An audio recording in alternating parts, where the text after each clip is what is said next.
They did successfully solve this, and of course the time rift was created without the additional problems. The aliens had what they wanted, including a stable Earth, because I'm quite sure they didn't want half of the planet ripped apart. Otherwise, what was their purpose in coming here? They wanted a viable planet with a society and civilization intact, which it still is. And that problem had to be solved and was solved. There are many aspects of this, and I'm not going to even attempt to go into a math on this. In fact, I don't remember most of it. I think Preston could if he wanted to explain it mathematically.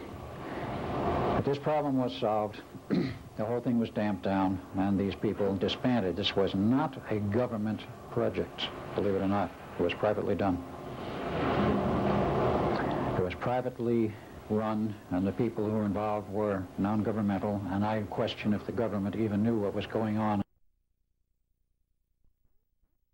Perhaps when it was all over, or perhaps till now.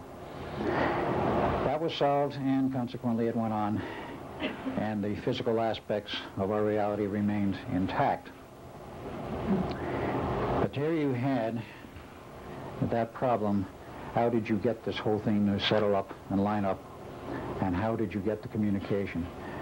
Without the extraterrestrials and without Dr. Costain, they wouldn't have been able to put the pieces together in that fashion, because the test on the 20th or 22nd of July of '43 with the Eldridge produced no oddball effects other than the fact they had serious electromagnetic exposure problems to the crew. The ship didn't disappear, nothing happened to it. When it came back on the 12th of August, 4 hours later approximately, the ship had some physical damage, and of course the people buried in the decks and the bulkheads, they had a very, very serious problem they faced. That problem, in terms of the personnel, has been solved since. I do not know the exact technology in which they finally did solve it, but Van Neumann was requested in 1947 to go back and look at the problem and see if they could salvage anything. He did. He solved the problem. First, he had to invent a computer. The modern electronic computer is the brainchild of Dr. John Van Neumann.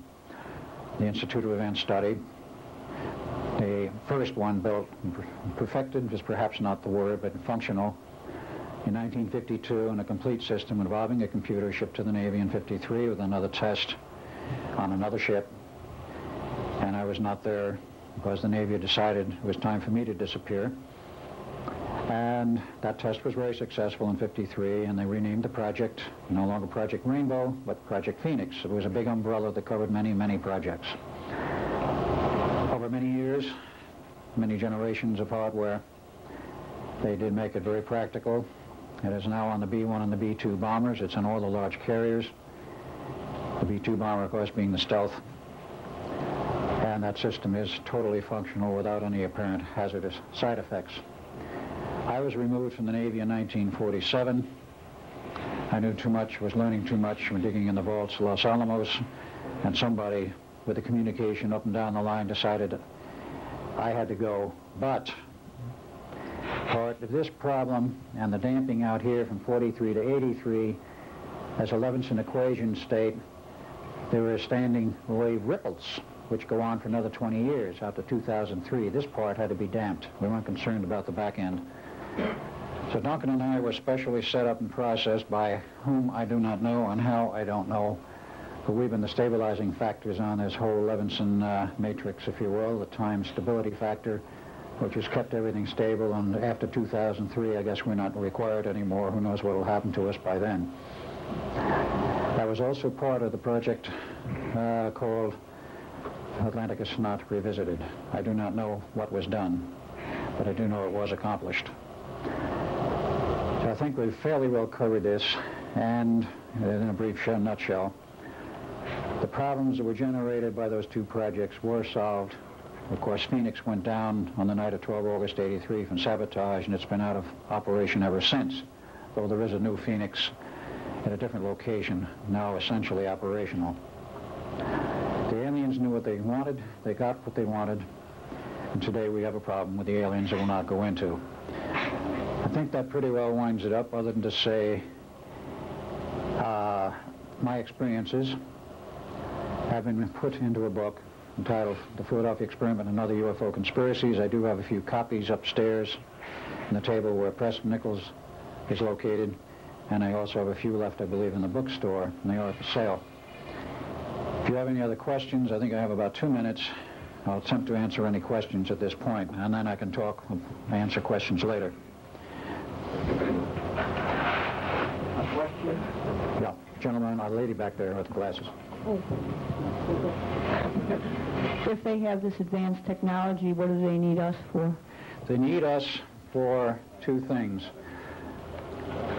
In fact, 3 perhaps, but number 1, in terms of the technology, they need our capability to manufacture hardware to their specifications, which we are now capable of doing.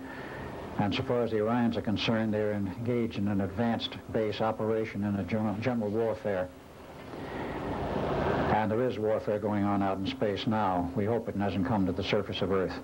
The second part of this is, in terms of the Greys, they need us as warm bodies for genetic experimentation to develop a new race. And involving this is also the CIA and our government in secrets, very great secrecy. They are doing extreme genetic engineering and have developed a lot of new things, including a totally new class of implants, which are now biological, not hard chips. And this is only one tip of the iceberg. They need us for that.